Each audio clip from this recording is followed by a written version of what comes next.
Yo mga idol, kumusta? Mandrake Man Sports, TV nga pala. Ating pag-usapan, Barangay Ginebra, Troy Rosario, waiting na nga ba sa kupunan ng Barangay Ginebra at RJ Abarientos deserve mabibigyan ng mahabang playing time.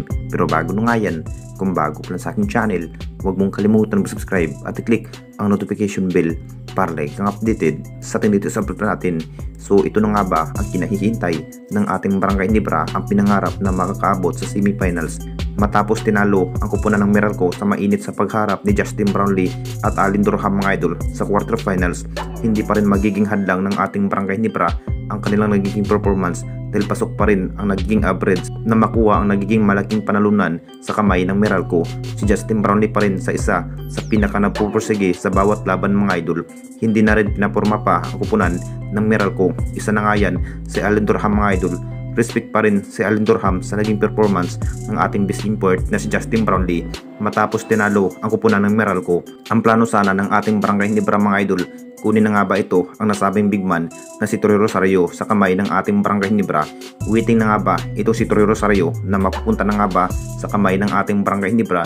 Dahil sa naging bawat performance ni Jody Vance mga idol, kulang na kulang pa rin ang kanyang bawat laban, kung bakit wala pa rin ang nagiging naitala sa bawat laban mga idol ng ating Barangay Ginebra.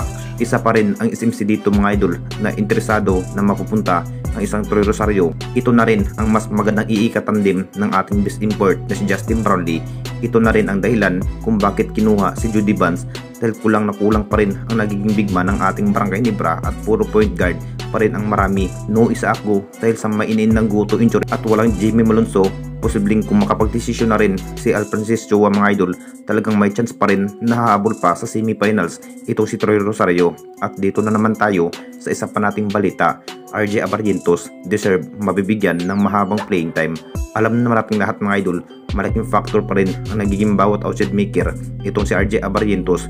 Kumamada pa rin sa bawat quarter ng 9 big points mga idol itong si RJ Abarientos. Si RJ Abarientos na rin ang nagiging umipinsa ng ating Barangay Ginebra kapag matitihado na ang Barangay Ginebra sa bawat laban. Nakita naman ni Coach Tim mga idol, mas napapalakas sa opensiba kapag si RJ Abarientos ang nagiging 3-point shot. Masasabing jackpot pa rin ang Barangay Ginebra sa bagong player na si RJ Abarientos. At hindi man kaano katangkad itong si RJ Abarientos mga idol, kumpiyansa pa rin na manalo ang kupunan ng ating Barangay Ginebra sa semis. Akala na rin ng lahat na maraming kakulangan nga ang Barangay Ginebra at mas napahina na nga daw ito ang kanilang lineup.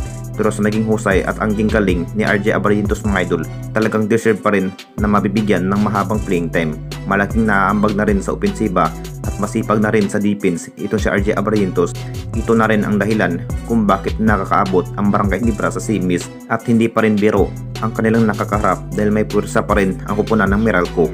Anong masasabi ninyo mga idol tungkol sa ating video?